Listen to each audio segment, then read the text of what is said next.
여의도 불꽃축제가 3년 만에 열립니다. 많은 인파가 몰리고 도로가 통제되면서 일대 교통 혼잡이 빚어졌습니다. 한강공원은 오전부터 좋은 자리를 선점하려는 시민들의 텐트와 돗자리로 가득 찼습니다.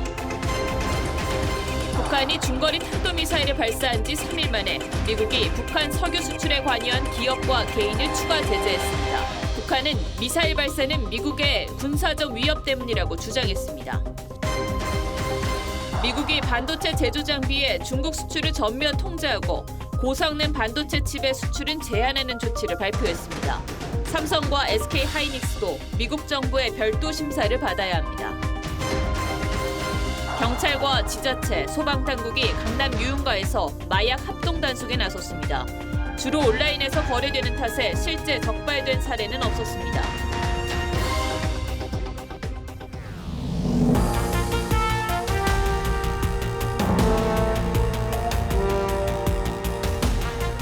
시청자 여러분 안녕하십니까? 뉴스7의 김명우입니다. 연휴 첫날인 오늘 서울 여의도 한강공원에선 세계 불꽃축제가 열리고 있습니다.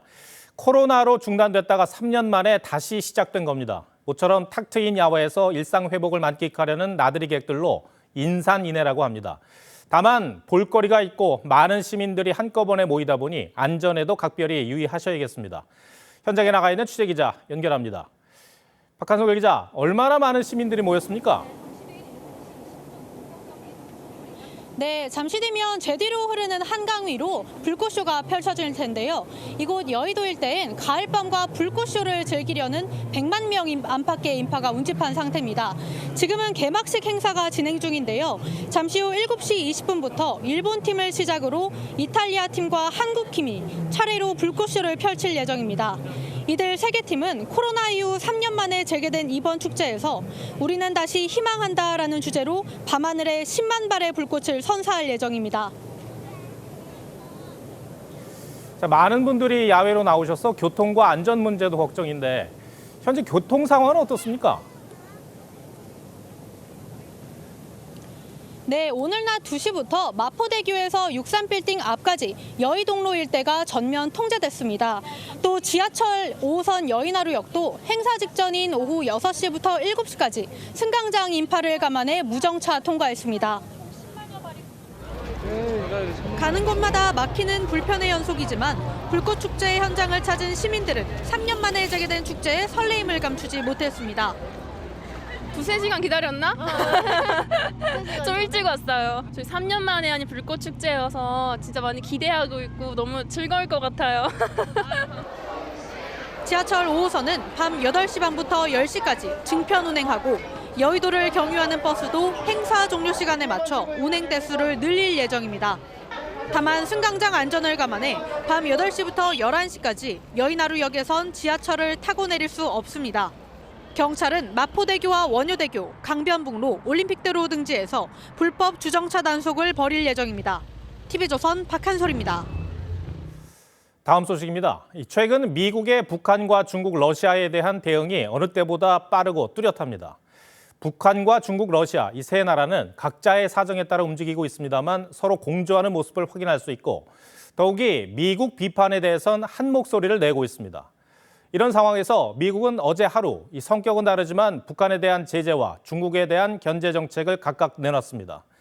우선 북한과 관련해 북한 석유 수출에 관여한 사업체와 개인을 제재 대상으로 추가했습니다. 지난 4일 북한이 일본 상공위로 중거리 탄도미사일을 발사한 것에 대한 맞대응 성격인데 독자 제재안을 추가 발표하며 압박 수위를 높인 겁니다. 먼저 구체적인 제재 내용 등을 변재영 기자가 전해드립니다. 미국이 북한과 불법 석유 거래를 한 개인 2명과 기업 3곳을 추가 제재 대상에 올렸습니다. 북한이 중거리 탄도미사일을 발사한 지 3일 만으로 맞대응 성격이 강합니다. So we're going to continue to pay close attention to this and 유엔 안보리 산하 대북 제재위원회도 보고서를 내고 북한이 유조선과 화물선을 동원해 석유 밀수에 나선 건 무기 재원을 확보하기 위해서라고 평가했습니다. Kim wants to continue to prove that he's a military player who can deter the Japanese, the South Koreans, and the Americans. 보고서는 북한이 2018년 폐쇄한 풍계리 핵실험장을 재개방해 비폭 장치를 시험했고 새 갱도에서 추가 핵실험을 준비하고 있다고 밝혔습니다. 핵실험 최종 단계에 진입했다는 얘기입니다. They are going to talk with the Americans about sanctions being lifted in exchange for some reduction of their nuclear potential. 미국은 북한이 실제 7차 핵실험 등 전략 도발에 나설 경우 묵과하지 않겠다는 입장을 분명히 했습니다. TV조선 변재영입니다. 북한은 잇따라 성명을 발표하면서 미사일 발사가 미국의 위협 때문이라고 주장하며 펄쩍 뛰고 있습니다. 하지만 미 항공모함까지 이례적으로 되돌아와 연합훈련을 계속하는 것은 북한이 자초한 일이라는 걸 굳이 설명할 필요는 없겠습니다. 이 같은 한반도 긴장 국면 속에 주한미군 기갑부대가 스트라이커 여단으로 대체됐습니다. 이 부대의 성격까지 윤동빈 기자가 자세히 전해드리겠습니다. 이례적으로 한반도에 재진입한 로널드 레이건 항공모함은 북한 방공망을 마비시키는 전투기들의 야간 작전 영상까지 공개하며 해상연합훈련을 벌이고 있습니다. 북한 국방성은 항모를 동해에 재진입시킨 것 자체가 지역 정세에 부정적 파장을 크게 미친다며 우리 무장력은 현 사태를 엄중히 보고 있다고 했습니다. 북한의 민항기를 통제하는 국가항공총국은 일본 상공을 넘긴 중거리 탄도미사일 발사에 대해 미국의 직접적인 군사적 위협 때문이라며 주변국과 민항기 안전에 위협을 주지 않았다고 주장했습니다. 김정은 위원장은 지난달 9일 이후 27일째 공개석상의 모습을 드러내지 않았는데 올해 들어 최장기간 자명입니다. 이 정도면은 굉장히 높은 수준의 반발을 하는 거고 국가 자체가 전체로 비상사태가 선포되고 대응훈련을 해야 되고 그러는데 아직까지 북한 내부의 이 사정을 알리지 않고 있습니다. 주한미군은 이사단 기갑부대를 대체할 스트라이커 여단의 한국 도착 사실을 공개했습니다. 에이브럼스와 브래들리 같은 탱크를 앞세워 적진을 뚫는 기갑부대와 달리 스트라이커 여단은 시속 100km의 경장갑차로 빠르게 이동해 창기병이란 별명이 붙습니다. 한미 특수부대 북핵 미사일 기지 타격 작전을 지원하기 위해 기동성이 뛰어난 부대로 교체했다는 분석이 나옵니다. TV조선 윤동빈입니다. 이번에는 미국의 중국에 대한 견제 정책 전해드리겠습니다. 미국은 이 전기차 배터리에 이어 첨단 반도체 장비의 중국 수출을 전면 차단하기로 했습니다. 이 중국의 반도체 굴기를 원천 봉쇄하겠다는 뜻입니다. 문제는 이 중국의 반도체 공장이 있는 우리 기업들인데 삼성과 SK 역시 개별 심사를 받아야 합니다. 먼저 박상현 기자가 보도합니다. 미국이 반도체 제조용 장비의 중국 판매를 전면 제한하는 조치를 발표했습니다. 특정 기업이 아닌 중국이라는 국가를 대상으로 반도체 산업에 대한 제재를 시작한 것으로 미국 기업이 중국 반도체 생산 기업에 제조 장비를 판매할 경우 별도의 허가를 받도록 했습니다. 사실상 수출을 전면 차단했습니다. 중국의 반도체 공장이 있는 삼성, SK와 같은 외국 기업도 개별 심사를 거쳐야 중국에 수출이 가능합니다. 다만 우리 정부는 미국과 사전 협의를 통해 우리 산업계에 미칠 영향은 제한적일 것이라고 전망했습니다. 미국은 이외에도 반도체 칩에 대한 중국 수출도 제재 대상에 포함시켰습니다. 또 미국이 아닌 한국 등 다른 나라에서 만들어도 미국산 장비나 기술을 사용했다면 통제 대상에 들어갑니다. China is trying to move ahead of us in manufacturing them. This is about economic security, folks. It's about national security. 미국이 반도체 굴기를 목표로 한 중국에 강력한 제재를 통해 제동을 건 셈이어서 중국 정부의 반발도 거세질 전망입니다. TV조선 박상현입니다. 우리 경제의 중추 역할을 하는 반도체 산업엔 비상이 걸렸습니다. 미국이 중국에서 반도체를 생산하는 외국 기업에게는 피해가 없도록 하겠다고 밝혔는데 중국에 공장을 둔 우리 기업들은 불똥이 튈까 걱정입니다. 정부는 우리 기업에 미치는 영향은 제한적일 것이라고 전망합니다. 그렇지만 가뜩이나 경기 불황이 심한 상황에서 반도체 시장의 타격은 불가피해 보입니다. 최윤정 기자가 집중 보도합니다. 현재 중국에서 반도체를 생산하는 외국 기업은 삼성전자와 SK하이닉스, 우리 기업뿐입니다. 삼성전자는 중국 산시성의 낸드 플래시 공장을, SK하이닉스는 다롄과 우시에 각각 낸드 플래시와 디램 생산 시설을 가동하고 있는데 전체 메모리 반도체 생산량의 40%가 중국에서 생산되는 것으로 추정됩니다. 정부는 우리 기업의 타격이 크지는 않다고 하지만 허가에 따른 사업 지연 등 악영향이 우려됩니다. 장비 교체 시기가 왔을 때 그럼 새로운 장비 그리고 보다 첨단의 장비를 넣어야 되는데 더욱 강화된 규제로 작용하지 않을까. 반도체 산업이 침체를 겪고 있는 상황이라 더 걱정입니다. 삼성전자의 3분기 영업이익은 전년 동기 대비 32% 감소하며 3년 만에 역성장을 기록했는데 반도체 수요 부진과 가격 하락이 주 원인으로 전해집니다. 물가 상승과 경기 침체로 소비 심리가 얼어붙으면서 IT 제품 수요가 줄었고 재고가 쌓이면서 주요 반도체 가격이 하락한 겁니다. 글로벌 반도체 업계는 이미 감산에 돌입했습니다. 미국 마이크론은 내년 설비 투자 규모를 거의 50% 삭감하기로 했고 일본 낸드 플래시 업체인 키옥시아도 이달부터 메모리 반도체 생산을 30%가량 감축할 예정입니다. We are further downgrading our growth projections for next year. And we will be flagging that the risks of recession are rising. 삼성전자는 감산은 검토하지 않는다고 밝혔지만 올해 4분기도 어렵습니다. 한 글로벌 시장 조사 업체는 삼성전자의 주력인 D램 가격이 15에서 18% 하락할 것으로 내다봤습니다. 우리 반도체에 대한 세계 시장의 수요도 많이 위축될 가능성 그런 거를 고려하면 당분간은 반도체 경기가 안 좋아질 가능성이 상당히 높다고 생각이 됩니다. 한국 경제의 버팀목 역할을 하는 반도체 산업이 위기에 빠졌습니다. TV조선 최윤정입니다. 전북 익산의 한 초등학교에서 학생이 교사에게 욕설을 하는 일이 있었습니다. 학생이 수업을 방해하자 교사가 이를 제지하는 과정에서 생긴 일이었습니다. 그런데 문제는 그 다음입니다. 교사가 학생 신상을 노출하지 않고 학부모 동의까지 얻어서 관련 내용을 온라인에 올렸는데 교육청이 교사를 징계했습니다.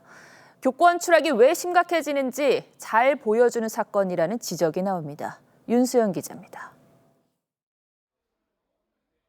지난 5월 전북 익산의 한 초등학교에 전학 온 5학년 A군. 수업 시간에 학생들에게 욕을 하고 이리저리 돌아다니며 수업을 방해했습니다.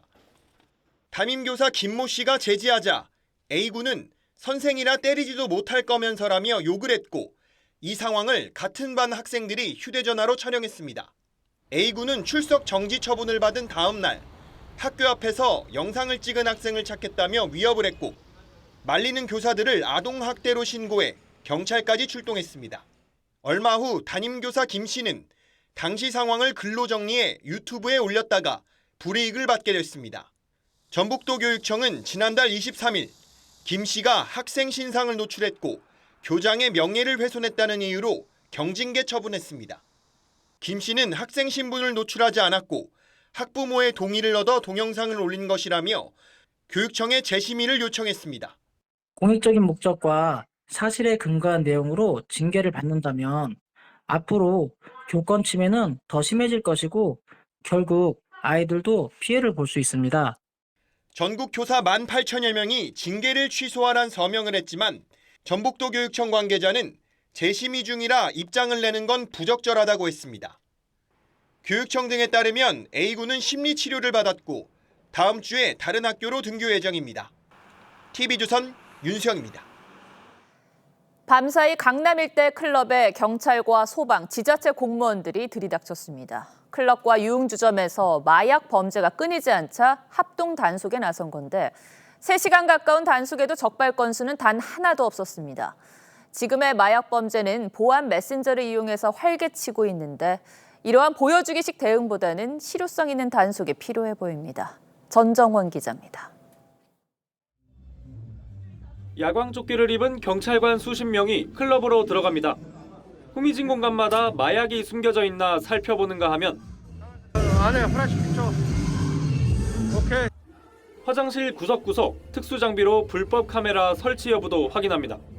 지난 7월 유흥업소 마약 사망 사건 등 마약 범죄가 잇따르자 경찰과 소방, 지자체 공무원 50명이 합동 단속에 나선 겁니다.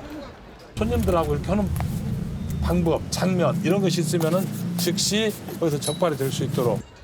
합동 단속 반원들이 강남 일대 클럽 4곳을 차례로 훑었지만 적발 건수는 없었습니다. 암암리에 거래되기 때문에 실질적으로 그 거래되는 건 실질적으로 잡기는 힘듭니다. 마약 집중 단속이 시작된 지난 8월 이후 전국에서 검거된 마약 사범은 모두 1,800여 명. 텔레그램 등 보안 메신저와 사회관계망 서비스를 통해 마약을 유통시키거나 구매한 사범이 대부분이었습니다. 경찰은 지난해 검거된 마약 사범 10명 중 3명이 10대에서 20대로 집계됐다며 온라인 유통망 색출과 마약 사범 검거에 주력하겠다는 입장입니다. TV조선 전정원입니다. 채널A 사건을 언론사에 알려 제보자 X로 불렸던 지모 씨가 어제 공항에서 체포됐습니다. 자신의 재판에 5개월 넘게 출석하지 않아 구속영장이 발부된 건데 앞으로 구치소와 법정을 오가며 재판을 받게 됐습니다. 주원진 기자입니다. 재작년 3월 MBC가 보도한 채널A 기자 강요미수 의혹 사건을 제보했던 지모 씨.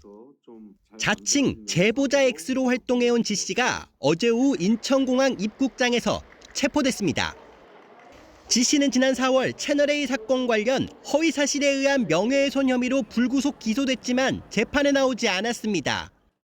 법원이 지난 4월과 7월 지 씨에게 공소장 등을 발송했지만 수치인 불명 등 이유로 전달되지 않았던 것으로 파악됐습니다. 하지만 지 씨는 본인 형사재판에 출석하지 않으면서 SNS에 계속 글을 올렸습니다. 법원은 지난달 지 씨에 대한 구속영장을 발부해 검찰에 강제 구인을 요청했고 검찰은 어제 오후 인천공항으로 들어온 지 씨를 체포해 서울구치소로 이송했습니다. 지 씨는 1심 무죄를 선고받은 채널A 전 기자의 강요미수 혐의 사건 재판에도 증인으로 채택됐지만 출석을 거부했습니다. 조속히 공개된 법정으로 나와서 진실을 밝혀주실 것을 요청드립니다. 지 씨 변호인은 지 씨가 그동안 형사재판에 출석하지 않은 이유를 알지 못한다고 해명했습니다. TV조선 주원진입니다. 미성년자 11명을 성폭행하고 징역 15년형을 선고받은 김근식이 9일 뒤면 출소를 합니다. 이 김근식에게 특수 전자발찌를 채우는 등 출소 후 관리를 강화하겠다고 하는데 안심할 수 있는 것인지 사회부 임서인 기자와 따져보겠습니다. 임 기자, 우선 김근식에게 채우기로 한 이 특수 전자발찌는 어떤 겁니까? 네, 성범죄자용 전자발찌에는 쉽게 끊을 수 없도록 금속 재질이 들어가 있는데요. 이 금속 내장재를 기존 것보다 2배 이상 두껍게 한 게 특수 전자발찌입니다. 네. 한동훈 법무장관이 국회 국정감사 답변 과정에서 밝힌 건데 발언 내용 들어보시겠습니다. 내장재를 7겹이거든요, 지금. 근데 15겹으로 늘리고 외형 자체를 금속으로 아예 해서 모든 성폭행범이 이제 이 특수 전자발찌를 차게 되는 겁니까? 그건 아닙니다. 특수 전자발찌는 김근식처럼 재범 우려가 큰 고위험군 성범죄자 관리에 쓰일 예정입니다. 김근식의 경우 전자발찌 부착 제도가 시행되기 전인 2006년 11월 재판을 받았지만 지난해 8월 대구지법 포항지원의 결정으로 전자발찌 10년 착용이 결정됐습니다. 법무부의 사전 면담 평가에서도 재범 위험성이 높은 것으로 판단돼 1:1 전자감독 대상으로 지정된 상태입니다. 그런데 김근식처럼 이렇게 사회적 이목이 집중된 인물에게는 경찰이 전담팀까지 붙여서 특별 관리를 한다고는 하지만 다른 전자발찌 착용자들은 관리가 잘 되고 있습니까? 현재 교정당국이 전자발찌를 채워 24시간 관리 대상으로 지정한 인원은 전국 4,426명입니다. 김근식처럼 고위험군인 1:1 전자감독 대상자도 2019년 18명에서 지난해 53명으로 3배 정도 늘었습니다. 하지만 이들의 일거수일투족을 24시간 감시해야 할 전담 인력은 418명입니다. 전담 직원 1명당 18명을 관리해야 하는 상황인 겁니다. 사정이 이렇다 보니 전자발찌 대상자를 매 순간 한 명 들여다보기에는 버거운 상황입니다. 근무 인원이 줄어드는 심야나 휴일의 경우 직원 1명당 78명을 관리해야 할 정도로 관리 공백 우려가 더욱 커지는 것도 큰 문제로 지적됩니다. 한 사람이 수십 명을 관리한다는 게 좀 현실적이지가 않은데 해외에서는 어떻게 운영이 되고 있습니까? 네, 해외와 비교해도 인력 차이가 큰데요. 미국 텍사스주는 직원 1인당 전자감독 인원이 7명, 영국은 5명 등으로 우리나라보다 사정이 나은 편입니다. 자, 이제 인력 문제를 해결을 하려면 예산이 뒷받침이 돼야 할 텐데요. 관련 논의가 좀 진행이 되고 있습니까? 네, 교정당국 일선에서는요. 실효성 있는 전자감독 관리를 위해선 직원 1인당 6명 수준은 맞춰야 한다는 목소리가 꾸준히 나오고 있습니다. 한동훈 법무장관도 전자감독 인력 131명 증원을 관계부처에 요청했는데 실제 반영되기까지 넘어야 할 산이 많아 보입니다. 네, 제 아무리 튼튼한 전자발찌를 찬다고 해도 다시 범죄를 저지르지 못하게 하는 게 중요할 텐데 그 관리 체계는 좀 고칠 게 많아 보입니다. 임 기자 잘 들었습니다.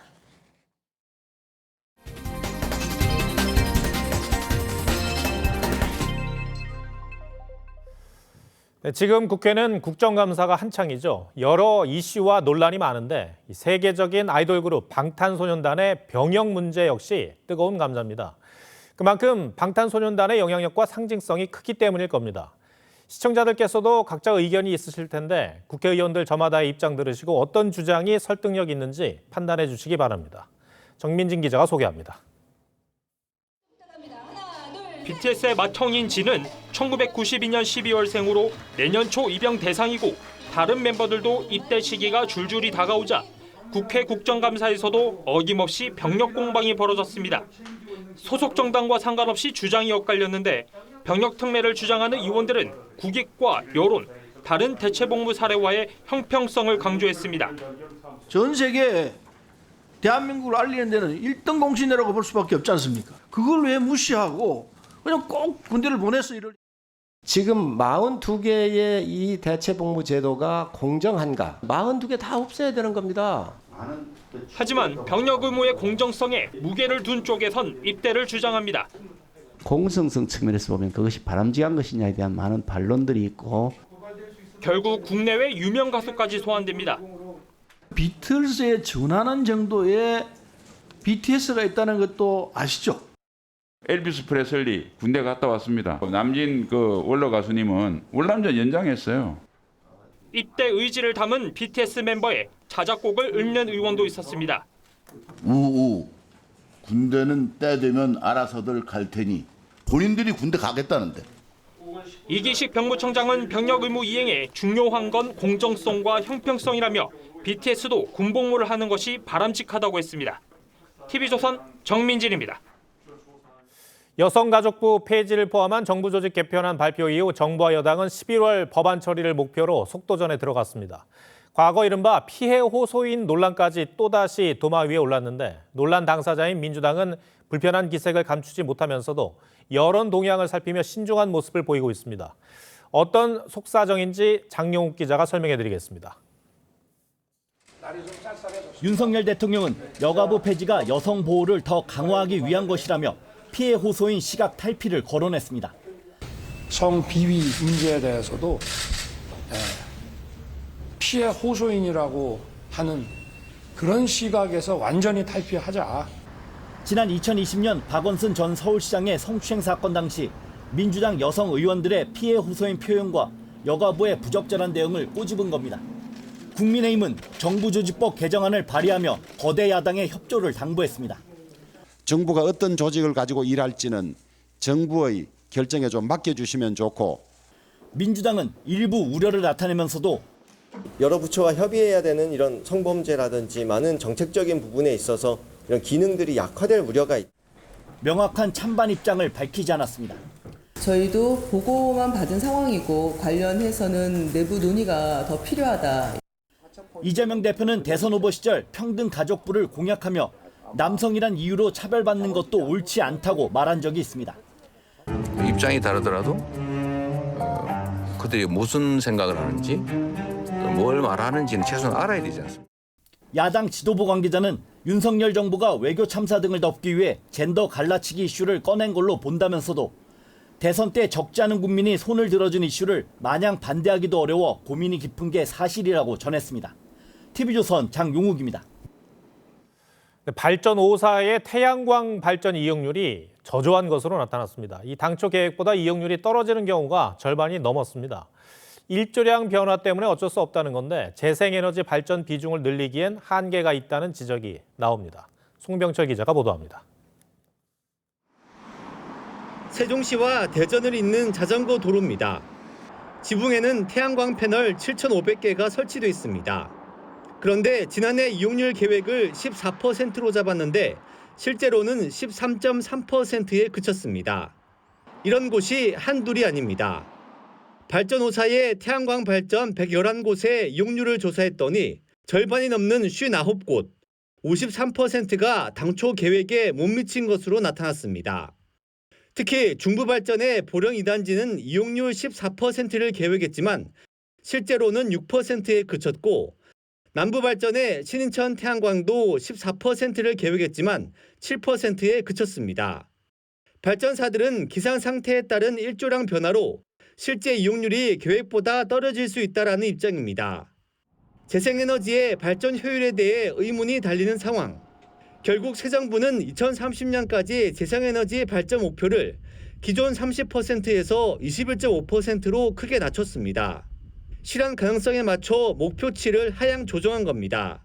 세밀한 분석 없이 신재생 에너지를 늘리다가 보니까 내실 있게 활용되지 못하고 실효성이 지금 담보되지 못하는 상황이라서 이에 대한 면밀한 계획이 필요하다고 생각합니다.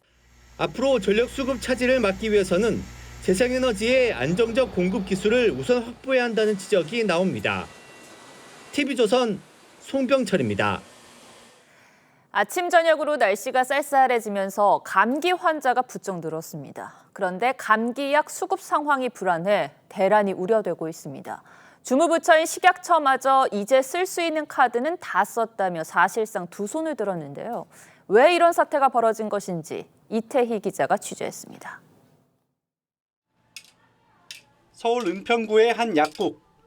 처방약을 만들어야 하는데 해열제와 감기약은 품절된 지 오래입니다. 대체품을 구하기도 어려워 답답한 상황이 이어지고 있습니다. 품절이 일상화되다 보니까 따로 전화를 해서 급하다 이렇게 하면 어떻게든 이렇게 구해가지고.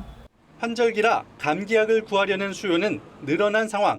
겨울이면은 감기가 자주 걸려서 너무 통증이 심하기 때문에 감기약 미리 사놓고. 방역당국은 12월 코로나 재유행을 전망하고 있는데 확진에 대비해 감기약을 사놓는 경우도 많아졌습니다. 하지만 제약사들은 낮은 단가 때문에 공급 확대에 소극적입니다. 일반 감기약에 비해 단가가 4분의 1 수준인 처방약 공급 부족은 더 심각합니다. 지난 3월 타이레놀을 만드는 한국 얀센 공장이 철수했고 지난달 화일약품 공장 화재로 상황은 더 악화됐습니다. 식약처도 뾰족한 방법이 없다는 입장입니다. 긴밀하게 증산 독려를 하고 있습니다. 식약처에서 쓸 수 있는 카드는 다 썼다고 생각합니다. 정부는 가격 인상과 재정 지원을 통해 공급을 늘릴 계획이지만 당장 연말 감기약 대란은 피하기 어려울 전망입니다. TV조선 이태희입니다. 증시가 전반적으로 파랗게 질렸지만 특히 국민 성장주로 불리던 카카오 계열사의 주가는 폭락 수준입니다. 고점 대비 80%가량 떨어졌습니다. 어제 하루 날아간 그룹 시가총액만 3조 7천억 원이 넘었고 결국 경영진이 사과까지 했습니다. 쪼개기 상장이 문제로도 거론되는데 또 새 계열사를 상장하겠다고 밝혀 개미들의 분통을 샀습니다. 김혜나 기자가 보도합니다. 카카오 계열사는 어제 하루 일제히 폭락하며 검은 금요일을 맞았습니다. 낙폭이 가장 컸던 카카오페이는 하루 새 14% 넘게 떨어졌고 카카오뱅크와 카카오 주가도 덩달아 곤두박질 쳤습니다. 지난해 기록한 고점과 비교하면 65에서 80%가량 떨어진 성적입니다. 하루 새 사라진 그룹 시가총액만 3조 7천억 원에 달하는 상황. 글로벌 테크주 중심으로 좀 성장주들이 주가는 많이 내려온 상태고요. 실적에 대한 우려가 제기가 되면서 그룹주가 다 같이 내려갔던. 경기 침체 우려에 성장주에 대한 투자 심리가 얼어붙은 데다 주요 증권사가 목표가를 대폭 내리는 등 그룹의 실적 악화를 전망했기 때문입니다.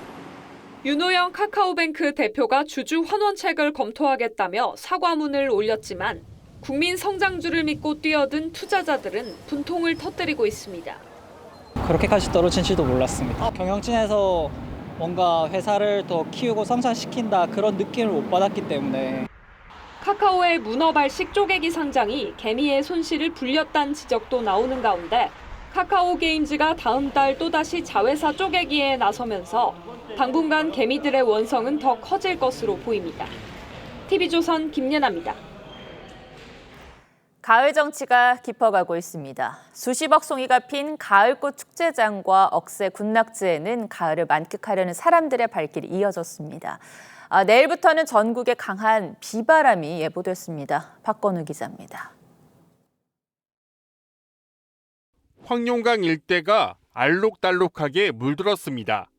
코스모스와 백일홍, 핑크뮬리 등 가을꽃이 활짝 피었습니다. 시민들은 깊어가는 가을 정취를 만끽합니다. 가을바람에 휘날리는 이렇게 꽃을 보니까 내 마음이 너무 좋아요. 꽃하기가 너무 좋아요. 축구장 28배 면적에 핀 가을꽃만 수십억 송이에 이릅니다. 전남 장성 황룡강 가을꽃 축제에는 오늘 하루만 3만여 명이 몰렸습니다. 이렇게 다양한 꽃들을 많이 볼 수 있어서 마스크를 벗고 돌아다니면서 훨씬 더 상쾌하고. 해발 900m 가막산 정상입니다. 새파란 가을 하늘을 배경으로 은빛 억새가 반짝입니다. 보랏빛 아스타 고카와 하얀 구절초가 어울려 장관을 이룹니다. 파란 하늘, 하얀 구름, 또 보라색 꽃, 하얀 갈대 진짜 너무 좋습니다.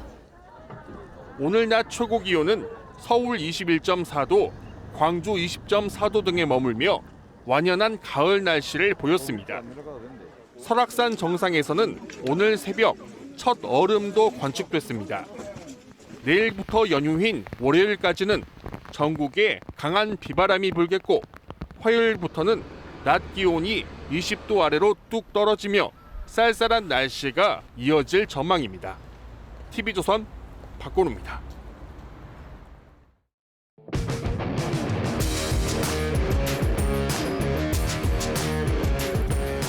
뉴스야 시작합니다. 정치부 한성원 기자 나와 있습니다. 첫 번째 물음표 볼까요? 네, 첫 번째 물음표는 선 넘는 방탄 해명입니다. 네. 이재명 대표, 이른바 이제 사법 리스크를 놓고 민주당이 사실상 방탄 역할을 하는 것 아니냐, 그래서 곳곳에서 비판이 나오던데 방탄 해명은 또 무슨 얘기입니까? 네, 이 이재명 대표에 대한 새로운 의혹이나 이 검찰 수사 상황이 드러날 경우에 이 민주당이 공보국, 그러니까 당 차원에서 공식 해명이 나오는 걸 뜻합니다. 당 대표에 대한 공격이니까 당이 나서는 건 어쩌면 좀 당연해 보이기도 하는데 또 그렇지 않은가 보네요. 물론 이 정당의 대표가 이 당무를 수행하는 과정에서 생긴 일에 대해서는 이 당 공보국 차원에서 이를 반박하거나 해명하는 입장을 내는 게 당연합니다. 하지만 지금 이 대표에게 불거진 의혹들, 이를테면 이 대장동, 백현동, 성남 FC 같은 의혹들은요, 모두 성남시장 시절에 발생한 것들입니다. 그러니까 이 당 대표가 대표직을 맡기 전에 본인에게 제기된 의혹을 이 당 공보국 차원에서 대응하는 게 맞냐, 이런 지적입니다. 네. 그러고 보니까 당 대표 개인 의혹에 대해서 당이 이렇게 전면적으로 나서는 게 좀 낯설어 보이긴 하네요. 네, 이 대표를 둘러싼 의혹들이 워낙 많은 상황도 작용한 것으로 보이는데요. 이 대표는 지난달 6일이죠. 이 검찰 소환 통보에 대한 자세한 자신의 입장을 밝힐 때부터 이 민주당 공보국의 대응이 나왔었습니다. 이재명 대표는 출석 요구 사유가 소멸되어 출석하지 않습니다. 그러자 이번에는 성남 FC로 소재만 살짝 바꿔서 이재명 주기 3탄을 내놓았습니다. 검찰이 무슨 근거로 이재명 대표를 피의자로 적시했는지 의문입니다. 민주당에서는 뭐라고 설명을 합니까? 이 민주당에서는 이 당대표에 대한 정치 보복이기 때문에 이 당무와 연관된다, 이런 입장입니다. 그래서 앞으로도 계속 공식 입장을 낼 분위기인데, 이 반대로 이 대표가 과거 본인 의혹에 대해 적극 반박하는 도구로 썼던 이 SNS에는요, 주로 민생 경제나 홍보 내용만 담긴 상태입니다. 특히 이 전임자라고 할 수 있는 이 박지원 전 비대위원장은 이 대표가 자신에 대한 수사는 개인적으로 대응하고 이 당은 민생에만 집중할 수 있게 이끌어주길 바란다, 이렇게 당부를 했는데 이 반대로 가는 듯한 측면이 있습니다. 네. 해명 절차는 그런데 해명 내용은 어떻습니까? 아무래도 이제 당 대표에 대한 해명이다 보니까 다소 정밀하지 않을까 그런 생각도 드는데요. 그런데 이제 꼭 그렇지만도 않았습니다. 예전에 저희 단독 보도로 알려진 내용인데요. 백현동 사업 당시 부지 용도 변경 업무를 담당했던 성남시 공무원이 이 용도 변경에 반대하다가 업무 배제를 당하고 이 보복성 징계를 당했다 이런 의혹이 있습니다. 하지만 이 민주당은 두 차례 알림을 통해서 징계는 백현동 사업과 무관하다. 이 성남시는 용도 변경을 추진하지 않았다. 이렇게 반박을 했는데 이 당시 문서 정보를 저희가 입수해 보니까요. 이 팀장과 다툰 직후에 담당자가 바로 바뀌어 있었고 이 두 사람이 추진한 용도 변경 단계도 모두 다른 게 파악이 됐습니다. 이런 부분에선 민주당 해명과 배치되는 부분이 있는 겁니다. 네. 첫 번째 물음표 정해볼까요? 네, 첫 번째 물음표 선 넘는 방탄 해명의 느낌표는 이재명의 이재명을 위한으로 뽑아봤습니다. 이 민주당의 이재명이 아니라 이재명의 민주당이라고 하죠. 이 대표와 당이 혼연일체가 되어가는 이 과정이 언젠가 큰 부담으로 작용할 수도 있어 보입니다. 알겠습니다. 두 번째 물음표는 뭡니까? 네, 두 번째 물음표는 여당권 어디로입니다. 이 집권 여당의 내용이 좀 일단락되는 분위기다 보니까 차기 당권에 대한 얘기가 자연스럽게 나와요. 이 후보군들의 목소리도 커지고 있죠? 네, 맞습니다. 이 현재 자천, 타천 거론되는 후보군은 김기현, 유승민, 나경원, 안철수를 포함해 10명 정도입니다. 특히 이 일찌감치 당권 도전을 공식화한 건 김기현 의원과 안철수 의원인데요. 벌써부터 당권 경쟁에 불을 붙이는 모양새입니다. 정통성을 가진 그런 당 대표를 세워서 함께 이 단일 대우로 통합해 나가야 된다. 그런 면에서 보면 제가 해야 될 역할이 있을 것이다. 리빌딩을 하면은 좀 정권 연장이 될 수 있다. 그래서 제 목표는 제가 거기에 맞춰 있다는 말씀 드리고 싶어요. 예. 김기현 의원이 안철수 의원을 향해서 민주당 전신인 정당의 대표를 하셨던 분이고 우리 당에선 얼마 되지도 않았다. 10년 동안 창당, 합당, 탈당을 8번이나 반복했다. 이렇게 견제하고 나섰습니다. 네. 원외에선 유승민 전 의원이 윤석열 대통령과 확실히 대립각을 세우고 있어요. 네, 이 윤리위가 이준석 대표를 추가 징계하자 이 EXX들 같은 막말을 한 윤석열 당원은 왜 징계하지 않느냐고 화살을 윤 대통령에게 돌렸습니다. 또 지난 8월부터요, 펠로시 의장 방한과 같은 쟁점에 목소리를 내면서 이른바 비윤 진영에서 영향력을 확대하려고 시도 중인 모습입니다. 예. 대한민국이 그냥 사는 이상은 이 정치를 하는 사람, 이 사람들을 어떻게 개혁을 하느냐, 바꾸느냐, 여기에 우리 대한민국 정치가 달려 있습니다. 일단 좀 이르긴 합니다만 여론조사에서는 유 전 의원이 꽤 높게 나오더라고요. 네, 하지만 이 후보군이 분명치 않은 상태에서 전 국민을 대상으로 한 조사여서 한계가 분명히 있습니다. 이 국민의힘 당권은 전통적으로 가장 많은 권리당원이 있는 TK 지역 민심이 중요한데요. 유 전 의원에 대해서는 여전히 반감이 큰 게 사실입니다. 오늘 그 한 TK 지역 의원과 통화를 해봤는데 이 유 전 의원에 대해서 지금도 배신자 이미지가 강하다면서 이준석 전 대표보다도 지지율이 낮은 게 현실이라고 전했습니다. 이 당원을 대상으로 한 여론조사가 아니기 때문에 역선택 효과도 작용한 것으로 분석이 되고 있습니다. 네. 나경원 전 의원도 목소리를 내고 있죠. 네, 이 나 전 의원은 최근 캠프를 꾸릴 준비에 나선 걸로 알려졌는데 이 법원과 윤리위 결정에 다행이다, 당의 리더십이 안정되고 있다 이런 입장을 냈습니다.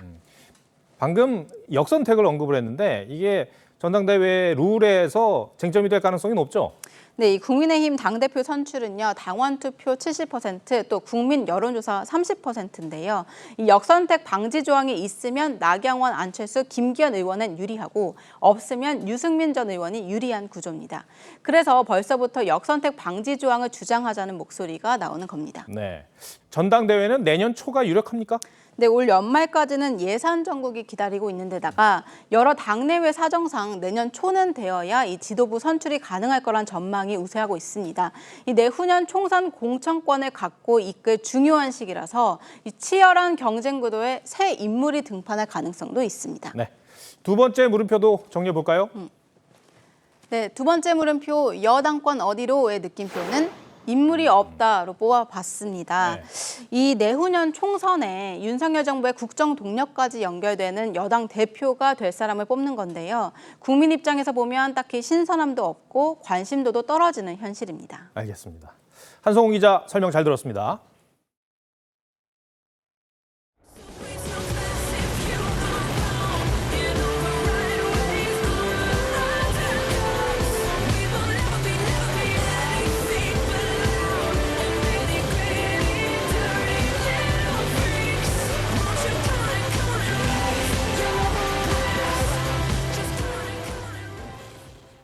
네, 프로농구 컵대회 결승전에서 KT가 접전 끝에 현대모비스를 꺾고 첫 우승을 거뒀습니다. 피겨 차준환은 4회전 점프를 깔끔하게 처리하며 시즌 첫 금메달을 목에 걸었습니다. 이루라 기자입니다.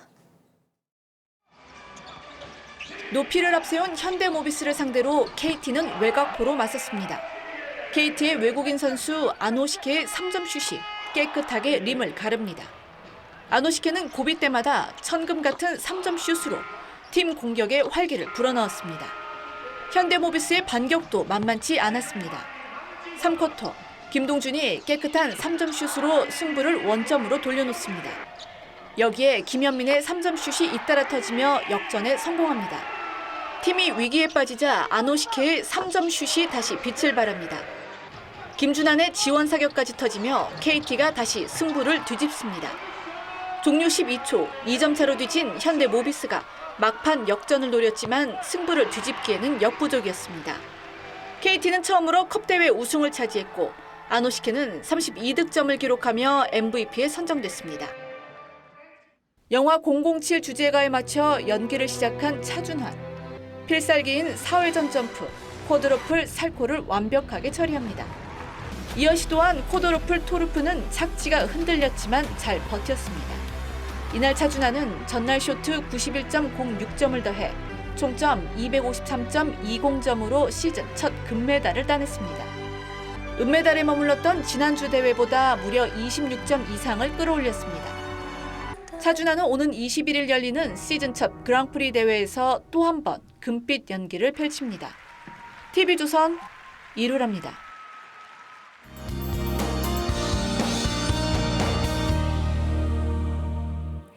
연휴 첫날인 오늘 화창한 날씨 속에 곳곳으로는 가을 축제도 펼쳐졌습니다.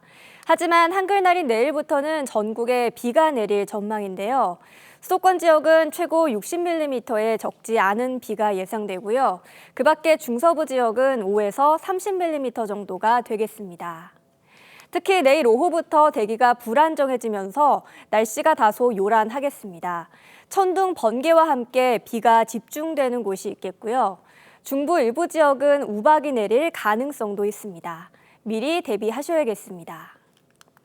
이렇게 비가 내리면서 좀 더 쌀쌀해지겠습니다. 서울은 오늘보다 6도가량 떨어져 낮 기온이 16도에 머물겠고요. 모레 아침 기온은 한 자릿수로 떨어지겠습니다. 이제 본격적으로 따뜻한 가을 옷을 준비하셔야겠습니다. 날씨였습니다. 48년 전 고 이건희 삼성전자 회장은 사재를 털어 파산 직전에 한국반도체라는 회사를 사들였습니다. TV 하나 제대로 못 만들면서 무슨 반도체냐는 만류에도 시작한 반도체 산업은 이제 우리 경제를 떠받치는 주력 기술이 됐습니다. 자, 이 말을 반대로 하면 반도체 시장에 한파가 닥치면 무역 의존도가 높은 한국 경제도 흔들린다는 얘기입니다. 그리고 지금이 그 위기 앞에 서 있습니다. 또 여기에 세계 반도체 대전도 현재 진행형이죠. 미국은 보조금과 세제 혜택을 주는 법안 덕분에 반도체 기업의 투자를 빨아들이고 있는데 뒤늦게 만든 우리의 이른바 K-칩스법은 국회 상임위에서 단 한 번 논의됐을 뿐입니다. 몇 년, 10년 사이에 정신 안 차리고 있으면 금방 뒤지겠다 하는 느낌이. 이 말은 비단 기업 경영에만 국한된 건 아닐 겁니다. 오늘도 시청해 주셔서 고맙습니다.